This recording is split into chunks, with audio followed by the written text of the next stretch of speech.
জুলাই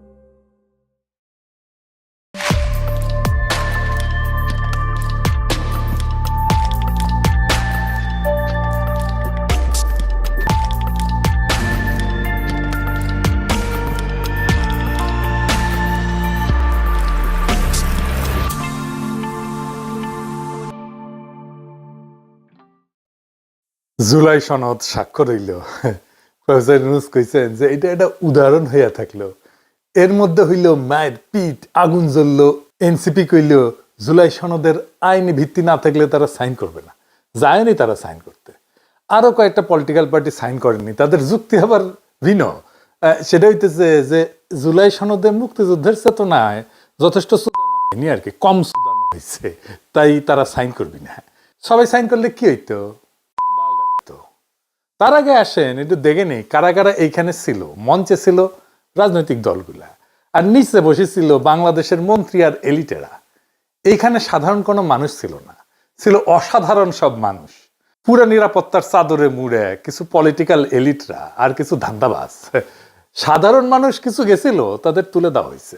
তবে সবচেয়ে দুঃখজনক ঘটনা ঘটেছে জুলাই যোদ্ধা আতিক, যে একটা হাত হারায়ও হাসপাতালের বিছানায় বসে হাসতেছিল, তার কৃত্রিম যে হাতটা পুলিশ পিটায় বিচ্ছিন্ন করে ফেলছে।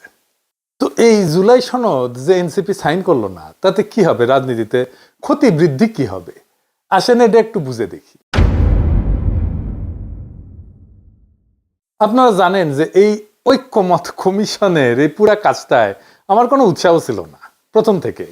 কারণ বাংলাদেশের রাজনৈতিক সমস্যাটা আসলে কি আর কেমনে সেটা সমাধান করা যায়, সেটা নিয়ে এই পুরা রাজনৈতিক ব্যবস্থা প্রফেসর ইউনূসের সরকার আর কমিশনের বিন্দুমাত্র কোনো ধারণা ছিল না, এখনো নাই।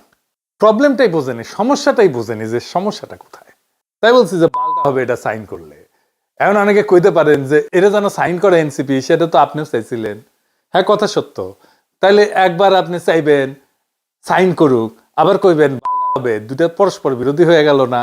হ্যাঁ, তা ঠিক, কিন্তু এটার উত্তর আপনি এপিসোডের শেষে পাবেন। আলাপটা পুরোটা না শুনলে এটার উত্তরটা কয়ে দেওয়াটা উচিত হবে না। আচ্ছা, আপনি বলেন তো যে জুলাই সনদে আছেটা কি? আইনি ভিত্তি বলতে কি বোঝায়? এটা না থাকলে কি হবে?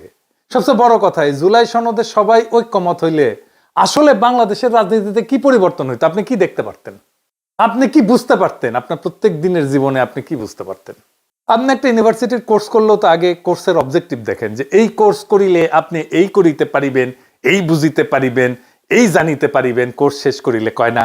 তো এই জুলাই সনদ বাস্তবায়িত হলে আসলে কি হবে বলেন তো? বলতে পারবেন? আমি নিজেই বলতে পারবো না।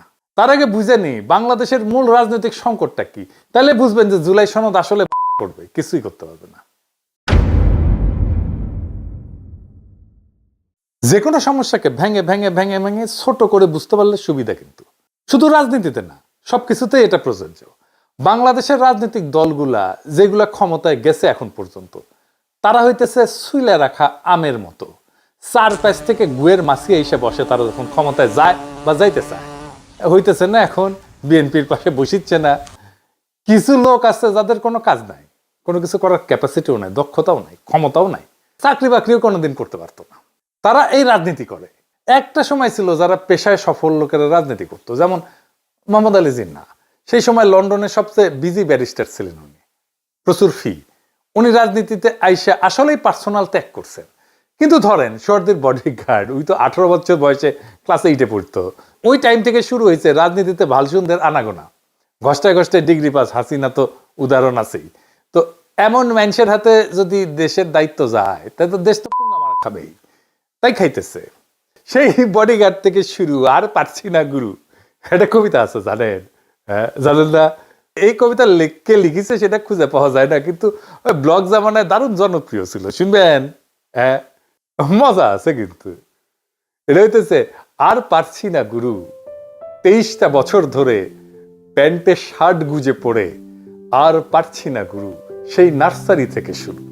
পাড়ার যত ছেলেগুলো সবার ঘরে বউ এলো, মা বলে মন দিয়ে পড়ো, আর পারছি না গুরু, সেই নার্সারি থেকে শুরু।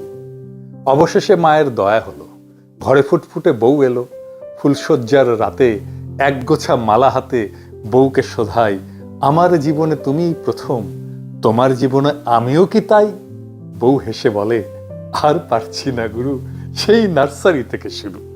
আমাদের অবস্থা হয়েছে এর মতো, আর পারছি না গুরু, সেই নার্সারি থেকে শুরু। এই রাজনৈতিক দলগুলা ঠাপ খাইতে খাইতে খাইতে খাইতে আমাদের জনগণের জিন্দেগিটা ফালাফালা হয়ে গেছে।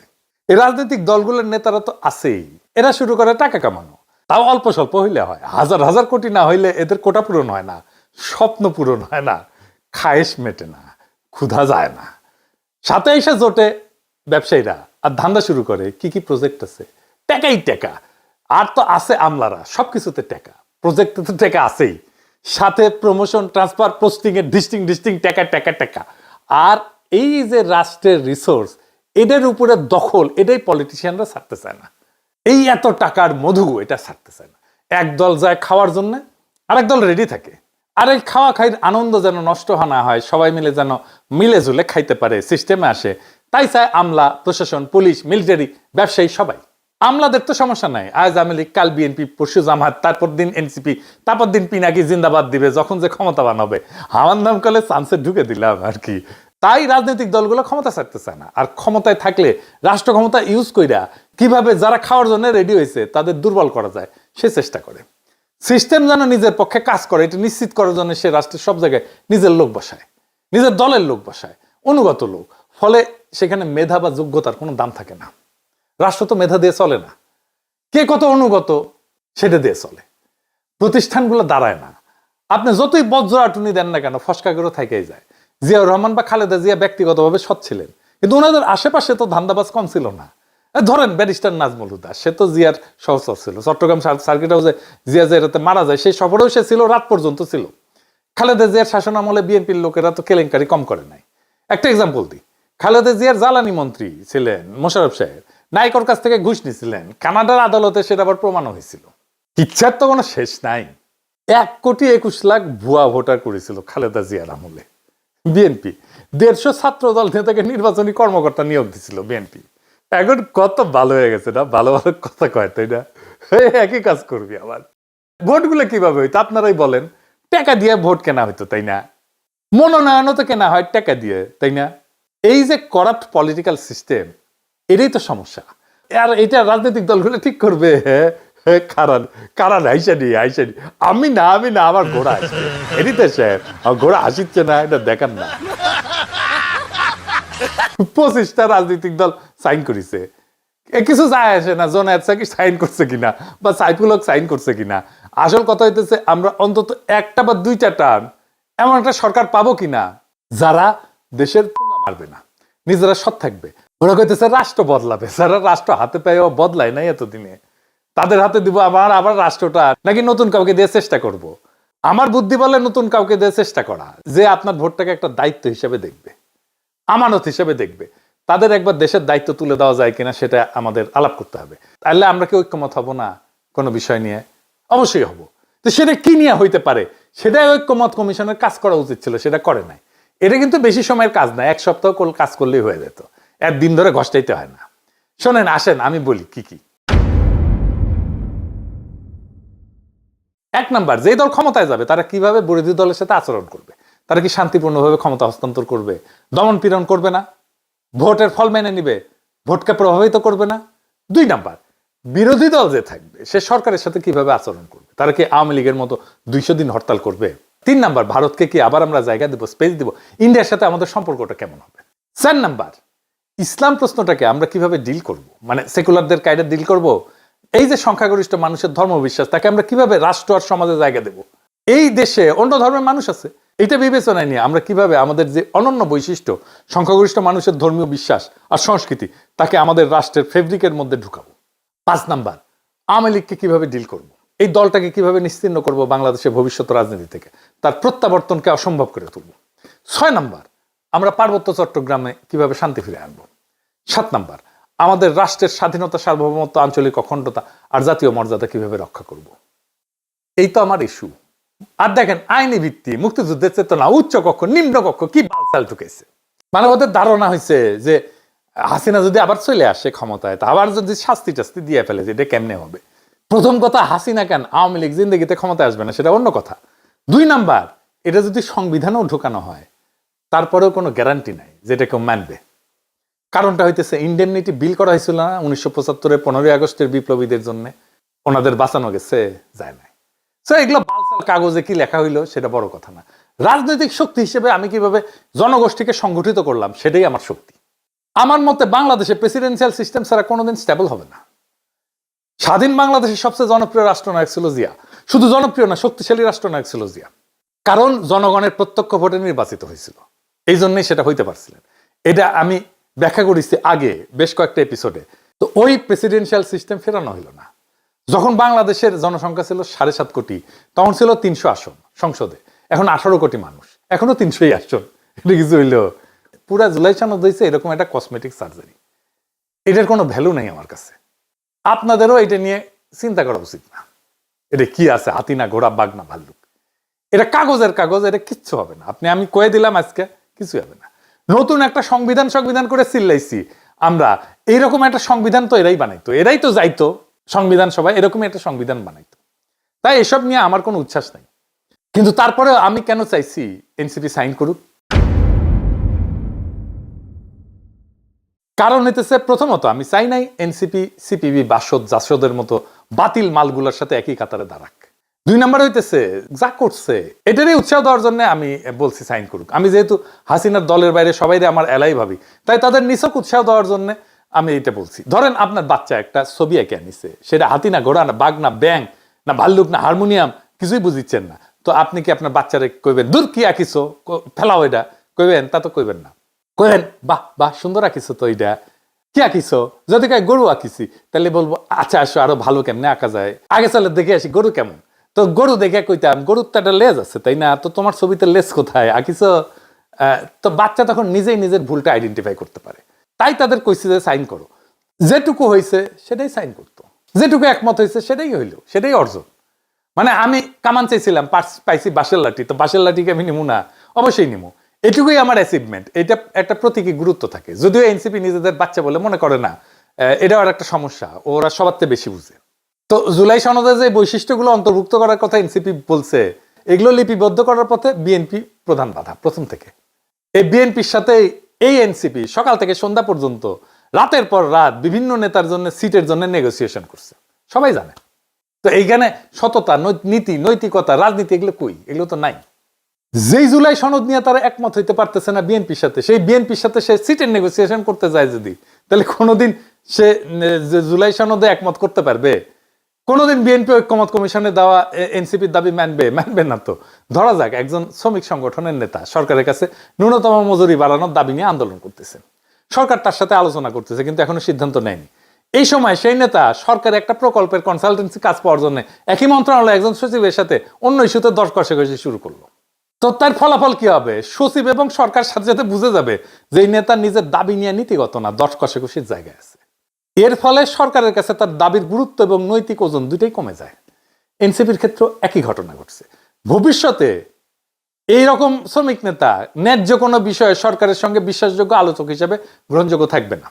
একটা বিষয়ে মরাল লিভারেজ বা দাবির বৈধ চাপ তৈরি করতে চাইলে তার সাথে অন্য ইস্যুর একটা প্র্যাগমেটিক বার্গেন মেশাইলে সেটা কাউন্টার প্রোডাক্টিভ হয়ে যায়। এটা নেগোসিয়েশনের খুবই বেসিক কথা। এই জিনিসগুলো বোঝার জন্য একটু বয়স হইতে হয়, মাথার চুল পাকতে হয়। আপনি যখন ন্যায়সঙ্গত দাবি নিয়ে কথা বলতেছেন, তখন তার পাশে ব্যক্তিগত বা দলীয় স্বার্থের দরকার বসাইলে পুরো বিষয়টা স্বার্থের বিনিময় হিসেবে দেখা হয়, ফলে কেউ আপনাকে আর ন্যায্য দাবিদার হিসেবে নেয় না। তো এনসিপি যদি জুলাই সনদে কিছু বৈশিষ্ট্য অন্তর্ভুক্ত করার দাবি তোলে, সেটা একটা নীতিভিত্তিক অবস্থান। কিন্তু একই সময়ে তারা যদি বিএনপির সাথে সিট নেগোসিয়েশন শুরু করে, তাহলে বিএনপি সহজেই তাদের দাবিকে একটা ট্রেডিং চিপ হিসেবে ব্যবহার করবে।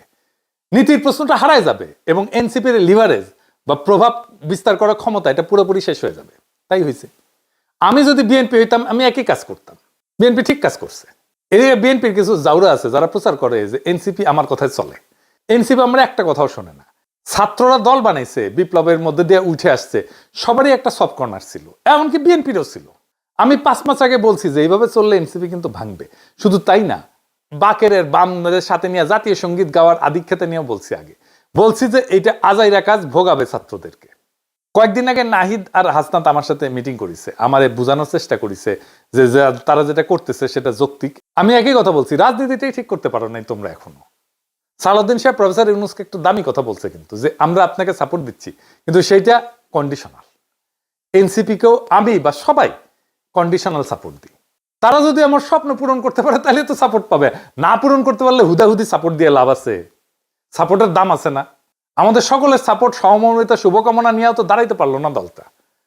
নিজেরা জেনজির প্রতিনিধি বলে দাবি করে, কিন্তু জেনজি প্রজন্ম তাদের বিশ্ববিদ্যালয়গুলোতে প্রত্যাখ্যান করছে। সাবেক সমন্বয়ক জিএস হয়েছে রাকসুতে, কিন্তু এনসিপি কেউ যেতে নাই। আর ওই সাবেক সমন্বয়ক কেন আজকে এনসিপি করে না বা বাকশাস করে না? কোনো প্রতিযোগিতা পর্যন্ত করতে পারে নাই। তার মানে ছাত্ররা সাবেক সমন্বয়ককে ভোট দিচ্ছে, কিন্তু বাকশাসকে ভোট দিচ্ছে না, এনসিপির লোকদেরকে ভোট দিচ্ছে না। যারা নাহিদদেরকে নেতা মানছিল তারা আজকে শিবিরকে নেতা মানতেছে। পিওর ভুল রাজনীতির কারণে ছাত্ররা মুখ ফিরাই নিছে। তার যে মূল কনস্টিটিউয়েন্সি সেটাও তার সাথে নাই, তাইলে সে আগাবে কিভাবে? আগাইতে পারতেছে না, নাহিদ নিজেই স্বীকার করছে এটা।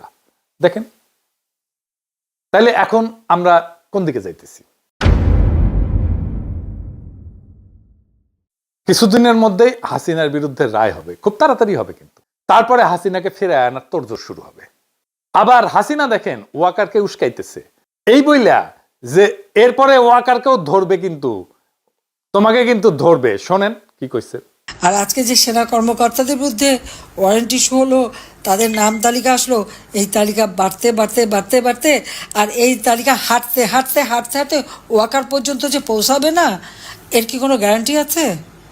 যতই তেল মারুক, তাবেদারি করুক, জামাত, বিএনপি আর ইউনূসকে চিনতে সময় লাগবে। কারণ আমি চিনছি, আমি জানি। তাই সামনের সময়গুলো খুব অনিশ্চিত অবস্থার মধ্যে দিয়ে যাবে, নানা আশঙ্কার অন্তর্ঘাতের মধ্যে দিয়ে আগাবে বাংলাদেশের সব পরিস্থিতি। আমরা আগামী নির্বাচনে যেন একটা দেশপ্রেমিক সৎ নেতৃত্ব পাই, সেই চেষ্টা করতে হবে আমাদের। এই আলোচনা শুরু করতে হবে। আমাদের এখন লক্ষ্য হবে যা যা অপূর্ণ ছিল এই বিপ্লবে, সেই সব আকাঙ্ক্ষা পূরণ করতে পারবে এমন একটা রাজনৈতিক দলকে ক্ষমতা আনতে হবে। প্রফেসর ইউনূস আর পারবে না, তার কারিশমা শেষ, তার সময়ও শেষ, আর কিছু পারবে না। কি দিতে পারবে দেখে ফেলছি আমরা। যেন বিপ্লবকে আমরা নির্বাচনের পরে পূর্ণ করতে পারি, সেই লক্ষ্যে আমরা আমাদের মনোযোগ দিব। আমরা কেবল অভিযোগ করে বসে থাকলে আমাদের ভবিষ্যৎ কেউ চুরি করে নেবে। বদলানোর শক্তি কিন্তু আমাদের হাতে। আমাদের বিচক্ষণ হইতে হবে, সংগঠিত হইতে হবে এবং নীতির সঙ্গে সাহসী হইতে হবে। যারা রাষ্ট্রকে জনগণের হাতে ফেরত দেওয়ার সংকল্প রাখে তাদেরকে আমরা আজকে যাচাই করব, পরীক্ষা করব এবং ভবিষ্যতে ক্ষমতায় পাঠাবো। সেই দিন আসবে যদি আমরা আজ থেকে আলস্য ত্যাগ কইরা কাজ শুরু করি, নিজে জাগি, মানুষকে জাগাই এবং দেশকে ফেরত আনি।